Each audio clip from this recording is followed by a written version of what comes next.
Please proceed. Comsec, ayusin nyo muna yun.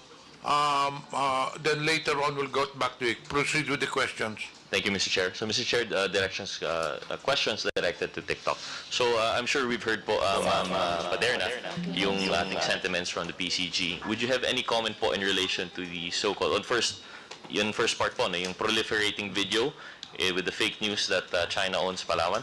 And then the second point would be on the alleged suppression of journalist postings regarding to West Philippine Sea. Thank you, Mr. Chair. First of all, we're grateful to the Honorable Committee for having us today and giving us the opportunity to speak on behalf of TikTok. We do want to address the concerns of the Philippine Coast Guard and the Honorable Congressman here today.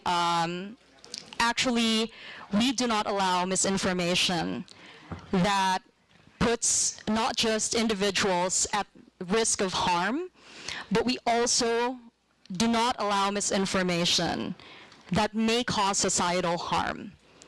We have taken down posts in the past similar to these videos, citing territorial disputes, and we are happy to work with the Honorable Committee in securing links to these videos so we can endorse them to the appropriate teams within TikTok. We have already coordinated with the committee secretary to secure the links so that we can report them accordingly. Because as I said earlier, we have taken action on similar posts in the past. And we'd like to be able to get the opportunity to send this content to our teams for review. Thank you, Mr. Chair, and thank you, TikTok, for that response. So, Mr. Chair, in relation to disinformation such as this or fake news, the action on TikTok is actually more on a reactionary. Mr. Chair, we also take proactive measures, especially around misinformation that could cause severe harm. Every video that is posted on the platform undergoes a quick review by our machine technology, by our technology moderation. And that initial pass, that initial sweep of the content often studies signals for misinformation that could be harmful. Now, we also rely on our independent fact checkers who make an assessment on the accuracy of the information on the platform on certain kinds of content. And we also rely on community reports.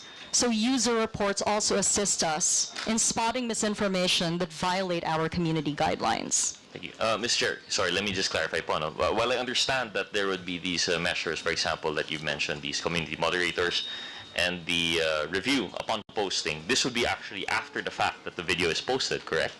That's, Mr. Chair, incorrect, actually. Before a video is posted, if you notice, if anybody is familiar with the way that TikTok works, when you post a video, there's a processing time. That processing time is actually the period when the video undergoes technology moderation. Okay, so there's how much uptime would that be usually? I'm not familiar with the TikTok. I don't have precise figures around that, Mr. Chair, but rest assured that every video goes through automatic technology moderation. So when it undergoes automatic technology moderation, when a video has been reported to be a source of fake news, generally, even if through a different user, there would be an attempt to repost the video, it should be flagged. Yes, sir. Let me get back to you on that, Mr. Chair, actually. But one thing that we would love to share to the Honorable Committee is that between July to September, I believe, during a period last year, we removed over 4 million videos that violated our community guidelines. 99.5% of those videos were taken down proactively, and of the remaining percentage, 98% was taken down in less than 24 hours after being reported by users. So we're quite pleased to share that information with the Honorable Committee because we'd like to demonstrate that we are doing everything that we can in terms of our moderation practices to catch posts and to catch content that violate our community guidelines. Mr. Chair, most respectfully, while we laud the attempts, the measures being taken by TikTok in relation to this, and we appreciate the numbers that are being put forward, one issue that we have really is that anecdotally that doesn't seem to be the case. For example, when we're talking about fake news in relation to China, when we see one video posted and it has been reported, we would see the same video posted by a different person. So that's why I wanted to ask how do we ensure that a video that has been flagged for disinformation is not posted again? And quite frankly, perhaps we'd have to get cold hard evidence po. We'd like to have a research person invited in this. But it tends to be that once there is a narrative being taken by certain bad actors in relation to fake news and is posted and they take it down, they just post it through another user. So I hope you'd understand the frustration that this committee would have in relation to the social media posts. And that's not even going into yet the issue of suppression that our journalists are facing in relation to the territorial dispute of the West Philippine Sea. So in relation to that, if we could move on, Ms. Padera, most respectfully to the Honorable Chairman, in relation to the suppression, what measures do we have? Are we aware of this suppression of postings in relation to coverage of the West Philippine Sea? Thank you, Mr. Chair, for the question. We do not suppress any content that pertains to the West Philippine Sea. We welcome the diversity of political expression, and what we can share is that if a video is muted, there is a possibility that the content may have committed a violation of our guidelines, specifically perhaps around intellectual property. That kind of action, muting a video, is typically something that we do when there is an intellectual property violation. So we want to reassure the Honorable Committee that we do not silence voices that advocate for greater awareness on West Philippine Sea issues.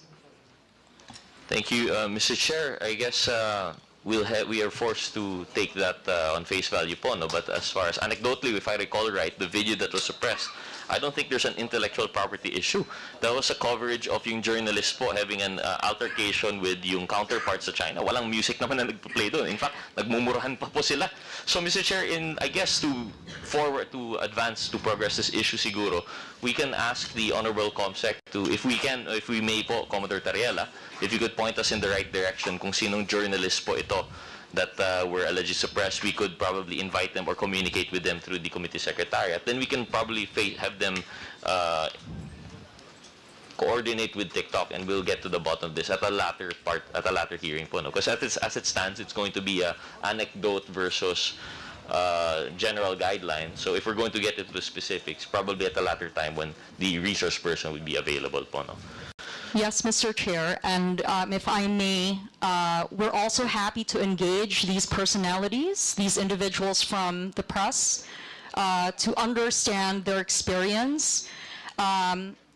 Our technology moderation is very sensitive around audio. And so even though two people might be speaking and just speaking, our moderation technology is able to pick up signals of background audio. And as I emphasized earlier, often when a video is muted, it's not because of the content. If content violates our guidelines, we take them down. If content violates intellectual property rights, quite frequently, the action that is taken is to mute the audio. So we want to reassure the Honorable Committee of that. Thank you, Mr. Chair. So I guess we'll have to leave that to the discussion at a later time when we have the resource persons available. So, Mr. Chair, I understand my time is up. I had more questions for TikTok, but I'll probably reserve it for the second round. With that, Mr. Chair, I yield the floor. Thank you very much, Mr. Chairman.